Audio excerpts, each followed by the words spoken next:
On va donc parler maintenant renseignement et terrorisme avec Mathieu Suc, qui est journaliste à Mediapart. Bonjour. Bonjour. C'est un site Mediapart, on va peut-être réexpliquer un petit peu ce que c'est. Beaucoup d'entre vous, j'imagine, le savent, mais c'est un site d'information en ligne. Mais je vous laisse quand même présenter votre média, vous le connaissez mieux que moi.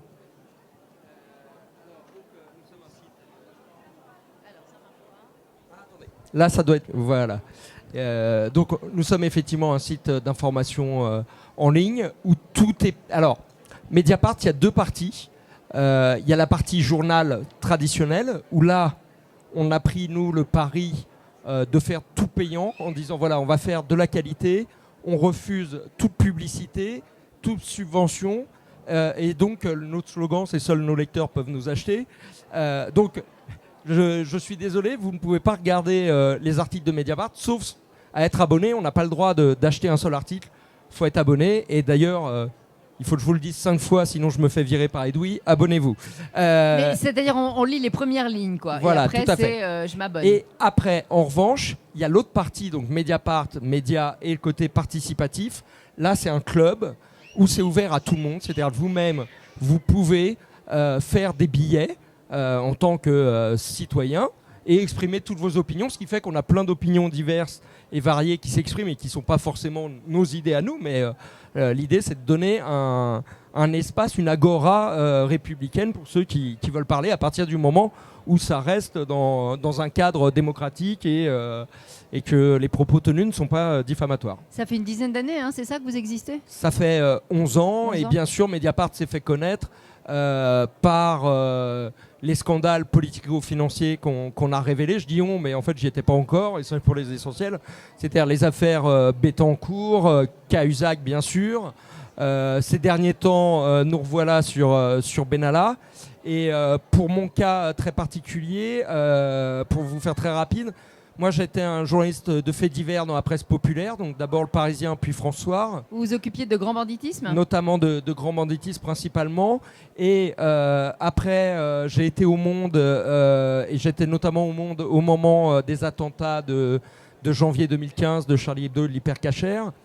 Et j'étais en train d'écrire mon avant-dernier livre qui était consacré aux femmes de djihadistes quand sont survenus les attentats du 13 novembre.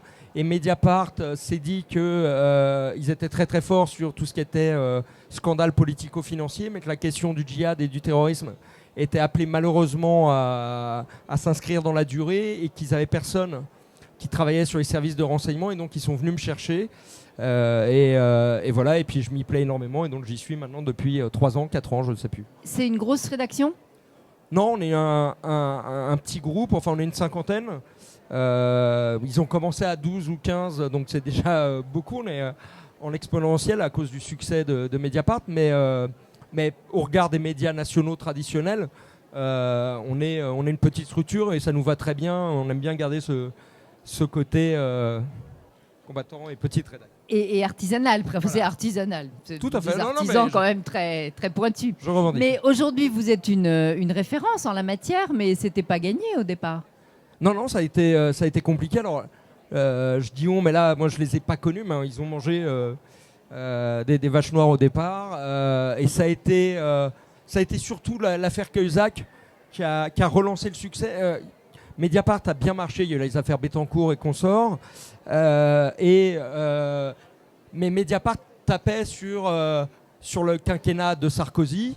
Edoui Plenel avait fait un livre. Edoui Plenel, qui est un des fondateurs. Le fondateur principal et le président avait fait un livre avec François Hollande. Donc tout le monde s'est dit, moi-même d'ailleurs, quand j'étais pas à Mediapart, on s'est dit quand François Hollande a été élu, Mediapart va devenir la voix de son maître, le bulletin officiel de la République.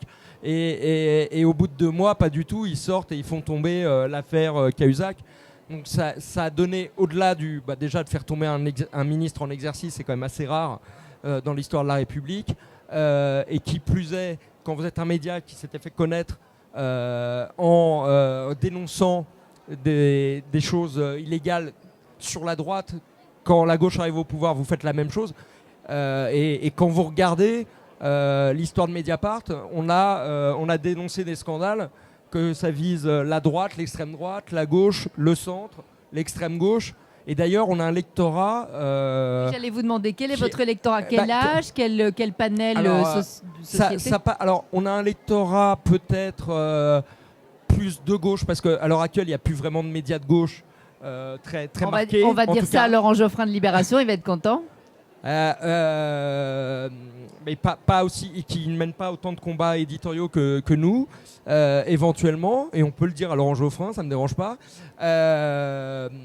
Donc on a ce public-là de professeurs, de gens à gauche, mais par ailleurs, on a beaucoup de gens sur l'extrême droite. Alors déjà, parce que c'est une de mes consoeurs qui a révélé la plupart des affaires qui visent Marine Le Pen, y compris l'histoire des parlementaires européens. Et par ailleurs, l'extrême droite, comme ils se veulent anti-système et qu'on dénonce souvent les pratiques des gouvernements, quels que soient les partis, les lecteurs d'extrême droite nous lisent pour s'intéresser à ce qui leur arrive à eux, à leur tête de proue, à leur figure de proue, mais aussi parce qu'ils y trouvent leur compte des fois sur ce qu'on va dire sur les autres. Donc voilà, on a des gens les Républicains, enfin tout le monde nous lit maintenant, on est à 150 000 abonnés payants uniques, donc voilà, on a un lectorat qui ne se cantonne pas à une niche. Et donc là, sur le plan de l'équilibre financier, vous êtes à peu près tranquille ? On publie tous nos comptes chaque année. On fait une conférence de presse en disant qui on a recruté, comment, c'est donc absolument pas un secret, je vous révèle. Ça fait plusieurs années qu'on gagne 2 millions d'euros par an de bénéfices, qu'on réinvestit de deux manières, enfin trois. La première, on rachète au fur et à mesure des parts des gens qui avaient bien voulu miser sur Mediapart à sa création pour être complètement indépendant, et que l'objectif final, c'est qu'on ait tout racheté à la fin et que le journal appartienne complètement à la rédaction et que à la rédaction. Il y a un contentieux fiscal qu'on a eu pour une histoire de TVA qui est un peu, enfin je peux répondre à des questions s'il y en a, mais c'est un peu compliqué, mais qu'on a remboursé, on a remboursé les pénalités et on a provisionné le reste. Et on est un conflit au niveau européen. Et après, le reste de l'argent, on le réinjecte dans la rédaction. Je vous ai dit, on a démarré à 12-13, je crois. On est 50, plus toute la technique. Parce que comme on n'est qu'un site informatique, enfin, qu'un site internet, le service informatique est pour nous vital. Donc on a beaucoup de gens et voilà. Votre pratique du journalisme, c'est vraiment la Rolls, le nec plus ultra du métier, parce que c'est l'investigation. Tout à fait. Enfin, et moi-même, je fais partie du pôle enquête à Mediapart. Donc, on est une dizaine maintenant, je crois, enfin un peu moins, mais ce qui est déjà beaucoup pour un média. Et effectivement, on a des conditions rêvées. Et moi, les enquêtes que j'ai faites sur le djihad et sur les services de renseignement. Vous êtes plutôt spécialisé dans les affaires de terrorisme. Hein. Terrorisme et services de renseignement. Et les enquêtes que j'ai pu faire, c'est principalement parce que j'étais à Mediapart et qu'on me laisse une liberté totale et du temps. Et le temps dans notre métier, faut pas être un génie pour faire du journalisme, c'est de l'artisanat. Moi, je revendique totalement votre expression de tout à l'heure. Mais voilà, pour faire de l'artisanat, si on veut le faire bien, il faut un peu de temps, quoi, et on nous en donne. Et voilà, donc c'est très précieux. Et ça nous aide à sortir des informations. Pour qu'on comprenne bien, je ne sais pas quel exemple vous voulez prendre, est-ce la dernière enquête en date ou une autre, mais qu'on comprenne comment vous travaillez, comment s'élabore justement un dossier que vous montez, quels risques aussi vous prenez, avec quel réseau vous travaillez. Alors, je vais en prendre une qui date de... Alors, j'en avais déjà parlé l'an dernier à Autun, mais dans le cadre du festival de nos amis de 21, sur le journalisme vivant. Mais pour moi, c'est une enquête très marquante. C'est celle que j'avais menée sur Saint-Étienne-du-Rouvray. Vous savez, l'attentat qui a conduit à la mort du père Hamel. On avait fait des premiers papiers, on avait mis la main sur le dossier de l'instruction, ce qui arrive régulièrement dans les médias. et on avait raconté un peu comment s'étaient formés les deux futurs terroristes. On racontait des choses parce que ça nous semblait signifiante, par contre, j'avais dit dans un de ces papiers que, par contre, il n'y avait pas eu, on n'avait pas trouvé, pas vu de raté tel qu'on aurait pu en avoir sur de précédents attentats. Donc on fait ça, c'était quelques mois après l'attentat. Des mois vont passer et je vais apprendre via des rendez-vous avec des sources dans les services que si en fait il y a eu un énorme raté. Alors c'est compliqué l'architecture des services de renseignement, mais il y a un service de renseignement qui s'appelle la DRPP qui est basé à Paris. C'est les anciens RG, renseignements généraux de Paris. Les RG, je pense que tout le monde connaît. Hein. Et qui en fait avait travaillé dans les semaines qui précédaient l'attentat sur un des deux tueurs qui était basé en Normandie, la semaine précédente. Et il l'avait vu sur des sites cachés sur Internet. Il avait une chaîne Telegram. C'est des sites un peu confidentiels. Et l'officier de terrain, le veilleur informatique de ce service, avait fait une note pour dire attention, il parle de ça. Sauf qu'on est en plein cœur de l'été. Juste après l'Euro, il y a eu les attentats de Nice. Les services sont exsangues et tout le monde part en vacances. Et il y a un process, parce que les services de renseignement, on a le fantasme barbouzerie, mais c'est aussi des administrations. Et donc, pour qu'une note soit transmise, il faut qu'elle soit validée par 2 chefs. Et il y a 5 chefs qui étaient capables dans ce service de la valider. Il doit toujours avoir un minimum de 2 chefs. Et bien là, ce jour-là, il n'y en a qu'un. Tous les autres sont en vacances ou en week-end de récup. Et donc la note ne va pas transiter. On est un vendredi, il y a le week-end. Le lundi, le 2e chef arrive, mais il doit avoir d'autres choses à faire, il ne le fait pas. Et le mardi, le père Hamel est tué. Quand à la DRPP, ils découvrent l'identité du tueur, des 2 tueurs, ils disent « oups, la boulette ». Et ce qui est encore plus grave, parce que ce que je viens de vous décrire, c'est de la bêtise humaine, mais comme ça nous arrive à tous, dans tous nos boulots, on peut... Et il ne s'agit pas de réécrire l'histoire et de dire que le père Hamel, on aurait pu éviter son assassinat, je ne sais pas. Par contre, ce qui était pour moi véritablement scandaleux, c'est que la DRPP, quand ils voient la bêtise qu'ils ont faite, va essayer de la maquiller et vont refaire des notes antidatées, comme s'ils avaient découvert ce terroriste après l'assassinat du père Hamel. Et donc moi, je vais le découvrir, on va m'en parler, ça va prendre... Quand vous dites « on va m'en parler », c'est qui le « on » ? Alors ça, je ne peux pas tout dire, j'ai dit que j'avais vu des gens dans les services. Ça va me prendre 1 an. Non, mais en plus, la DRPP a cherché à enquêter sur mes sources, donc il faut que je fasse attention. Et ça va me prendre 1 an. Je vais partir sur des pistes pour aller voir d'autres personnes qui pourront m'en dire un peu plus. Parce que quand vous révélez ça, faut quand même, vous pouvez pas juste dire ah bah ils ont menti. Soit vous avez des infos, soit vous en avez pas. Faut que ça soit confirmé, faut être quand même un peu solide. Donc ça va me prendre 1 an pour aller voir des gens, que je ne connais pas, pour arriver à les mettre en confiance. Et à un moment, au bout de mon enquête, on va me faire passer un message où on va me dire t'as plus le temps. Et j'ai à peu près tout bouclé. Et je ne sais pas pourquoi on me dit t'as plus le temps. Je l'ai su après. Ils essayaient de monter une enquête pour violation du secret défense. Vous savez, dans la presse, on se procure souvent des dossiers d'instruction. On est en recel de violation du secret de l'instruction, mais franchement, c'est pas très grave. Ça nous dérange pas. La violation du secret défense, là, c'est supposé mettre en danger l'État, la nation. Donc, il peut y avoir des choses beaucoup plus contraignantes pour des journalistes. Et en fait, ils voulaient monter ça en urgence pour m'empêcher de sortir mon article. Donc, on va le dégainer, on va le publier. Ça va faire du bruit. Et le procureur de Paris, François Molins, va ouvrir une enquête préliminaire sur la tentative de maquillage de la DRPP. Et c'est ma petite fierté personnelle, c'est qu'au jour d'aujourd'hui, depuis le début de la vague des attentats, c'est-à-dire depuis fin 2014, c'est la seule enquête qui a été ouverte sur un raté manifeste des services de renseignement. C'est grâce au travail de Mediapart. Alors, je vous préviens tout de suite, l'enquête a été classée sans suite. L'IGPN n'a pas eu tellement envie de chercher. Mais au moins, on a pu leur mettre le nez dedans.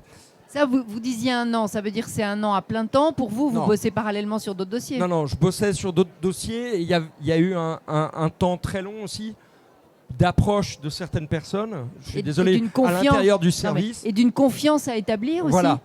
J'ai dû contacter une vingtaine de personnes, mais pas tous.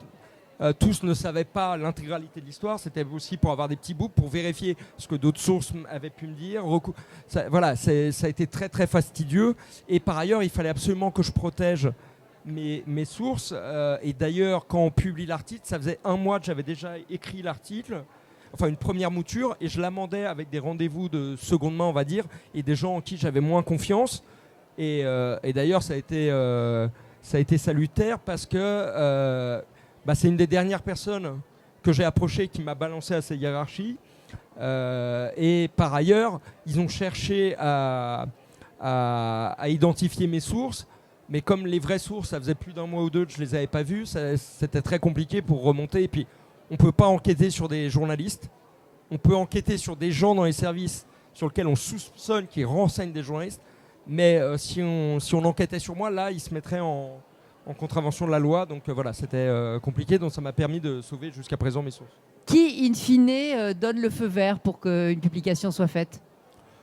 Alors, c'est très démocratique. Alors, s'il y a quelque chose de vraiment chaud, Edoui Plenel va regarder.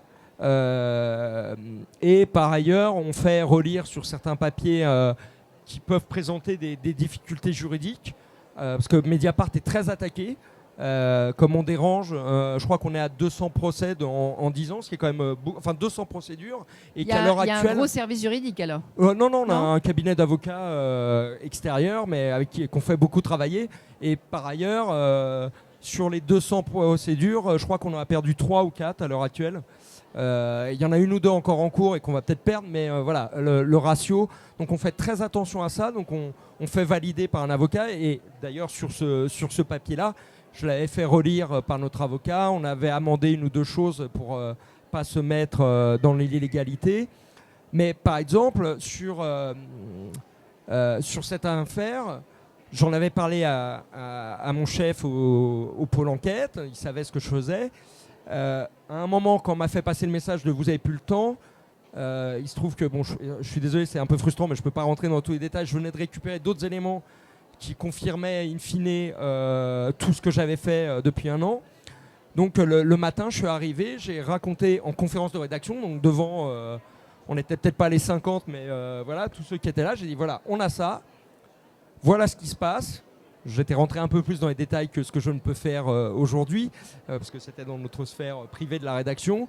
Et j'en ai dit, voilà, j'appelle pour le contradictoire, parce que bien sûr, on donne toujours la parole à toutes les personnes mises en cause. Après, ils choisissent ou pas de nous répondre, c'est leur liberté. Mais par contre, nous, c'est notre obligation, comme tout journaliste, hein, c'est pas miraculeux ce qu'on fait. Donc j'avais appelé 6 ou 7 personnes, j'avais appelé toute la chaîne de commandement qui était impliquée dans cette histoire. Et à partir du moment où on avait contacté tout le monde et qu'on avait les réponses de tout le monde, c'est-à-dire en gros ils me disaient d'aller me faire voir et qu'ils ne me parleraient pas, on a publié l'article sur une décision totalement collégiale. Enfin on a un fonctionnement très démocratique à Mediapart. Je voudrais faire une parenthèse et revenir sur ce que vous avez dit tout à l'heure quand vous parlez de la violation secret défense, qui pose un problème évident déontologique, mais vous aviez l'air de balayer la violation du secret de l'instruction. Enfin, de toute l'histoire de... Ça fait belle lurette qu'il n'existe plus. Enfin, il est supposé... Non, mais après, nous on n'y est pas tenus. Nous, la chose essentielle, c'est l'intérêt public. Est-ce que l'information que je vais révéler, elle est importante pour la compréhension des faits de société, de la façon de gouverner, voilà, pour nos lecteurs. Par exemple, dans ce cas-là, c'est évident que d'expliquer comment un service de renseignement en période d'attentat essaye de masquer ses erreurs, c'est problématique. Et c'est pas juste là, nous, même en tant que citoyens, c'est que à un moment, si les services de renseignement ne disent pas, ne serait-ce même qu'entre eux, les erreurs qu'ils commettent, comment en tirer les conséquences et améliorer le système pour éviter le prochain attentat. Voilà. Quand sur Benalla, on publie les enregistrements, On a, vous savez, il y a quelques mois, on a publié des enregistrements, ce qui nous a valu une tentative de Alors perquisition. rappelez peut-être les faits, mais là il s'agit quand même je ne sais pas si on peut dire une affaire d'État, mais enfin on y est presque. Sur Benalla, on publie donc des enregistrements montrant que il viole. Il faut rappeler peut-être quand même en Alexandre deux Benalla, mots, voilà. vous savez, l'ancien conseiller de Macron, qui est mis en cause pour les faits du 1er mai où il a tapé des gens et il a voulu jouer aux policiers, ce qu'il n'est pas. Il est sous un contrôle judiciaire. Il n'a pas le droit de voir l'autre personne qui est mise en cause, qui est un ancien, un ami, qui a participé lui aussi aux interpellations. On publie un enregistrement montrant qu'ils sont ensemble après le contrôle judiciaire, donc ils sont en violation du contrôle judiciaire. Et par ailleurs, on démontre, enfin ces enregistrements démontrent que Benalla, contrairement à ce qu'il a pu dire, et ce qu'il a pu dire devant la représentation nationale lors de son audition au Sénat, devant les représentants du peuple, qu'il est impliqué dans et est un des principaux bénéficiaires de contrats passés par un mafieux russe avec des entreprises de sécurité dont Benalla est l'un des principaux, voire le principal bénéficiaire, alors qu'à l'époque il était conseiller à l'Élysée, ce qui pose, j'ai pas besoin de trop développer, de montrer que ça pose un vrai problème sur la gouvernance. Je ne suis pas du tout en train de dire qu'Emmanuel Macron était au courant ou qu'il avait bénéficié des fonds russes, hein. Mais ça pose un problème sur qu'est-ce qui se passe à l'Élysée. Enfin, l'intérêt public est évident. On a voulu nous attaquer là-dessus. Bon, ça n'a pas été très loin parce que là, l'intérêt public est évident. Pour revenir sur ma matière, peut-être une question de vous poser, c'est par exemple, si vous apprenez des choses concernant des attentats, qu'est-ce que vous faites? Alors, là-dessus, nous sommes certes des citoyens privilégiés, non pas ça, mais on a quelques privilèges quand on est journaliste, on a la protection des sources, on a tout ça, mais par contre nous sommes aussi de simples citoyens au même titre que vous, et quand on a connaissance d'un crime qui se prépare, on doit bien sûr le dénoncer comme tout à chacun. Et sur des attentats, alors moi il m'est arrivé 2 fois un cas où j'avais des informations et quand j'ai appelé certaines autorités pour vérifier tout ou partie de ces informations, on m'a dit tu vas le publier. On m'a pas du tout demandé de pas le publier.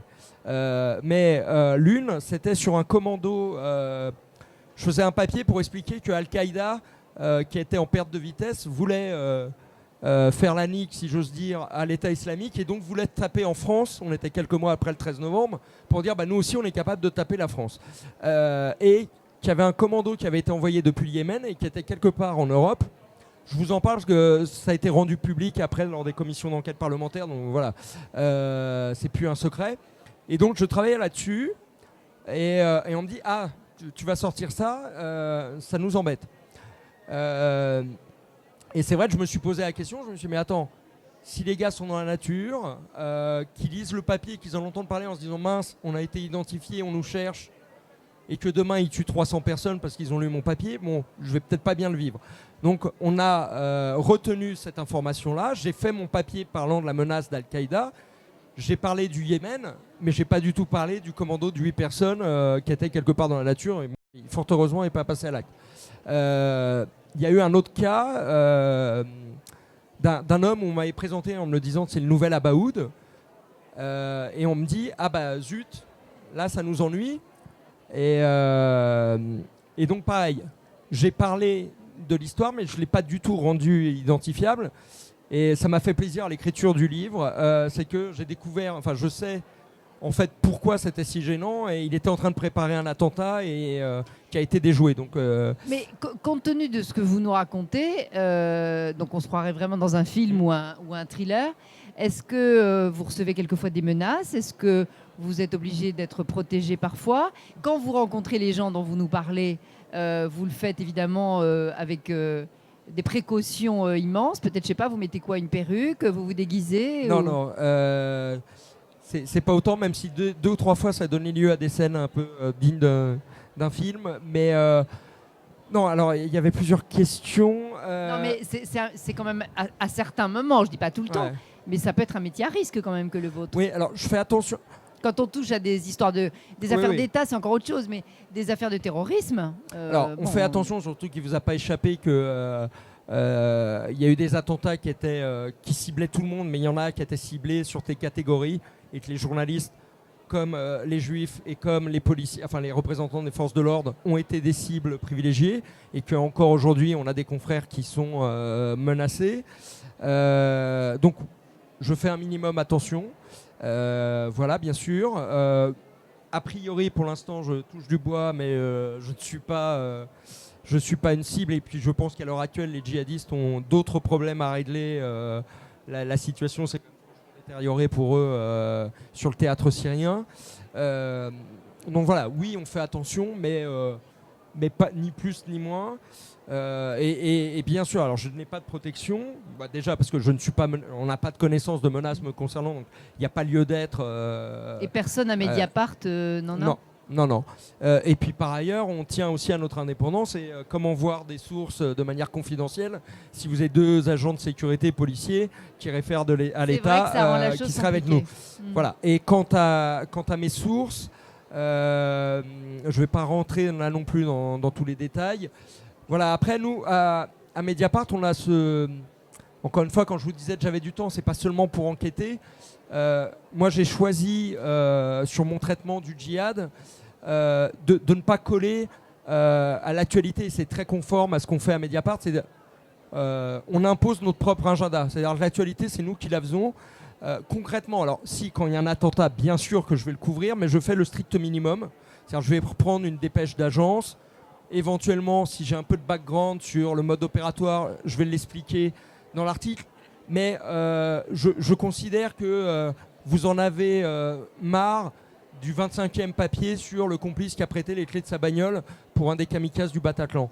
En revanche, vous avez aussi besoin, enfin, c'est issu de conversations que je peux avoir avec des lecteurs, d'éléments de compréhension, de clés de compréhension par rapport à ce phénomène qui nous tue, qui nous frappe. Donc je préfère cibler, être complètement décalé par rapport au traitement de l'actu traditionnel et donc mener mes propres enquêtes. Peut-être que je ne vais pas traiter par exemple du phénomène des femmes en même temps que tout le monde. Peut-être que j'arriverai 6 mois après. Mais ma prétention, enfin en tout cas mon objectif, c'est que dans mon papier, vous en aurez plus qu'ailleurs et que la personne qui voudra s'intéresser aux femmes, au phénomène des enfants, et ben là, en lisant Mediapart, ça sera plus complet et vous aurez, et c'est pas grave de l'avoir en janvier ou en mars. Donc ça me permet, pour répondre à votre question, aussi d'être plus tranquille sur mes sources.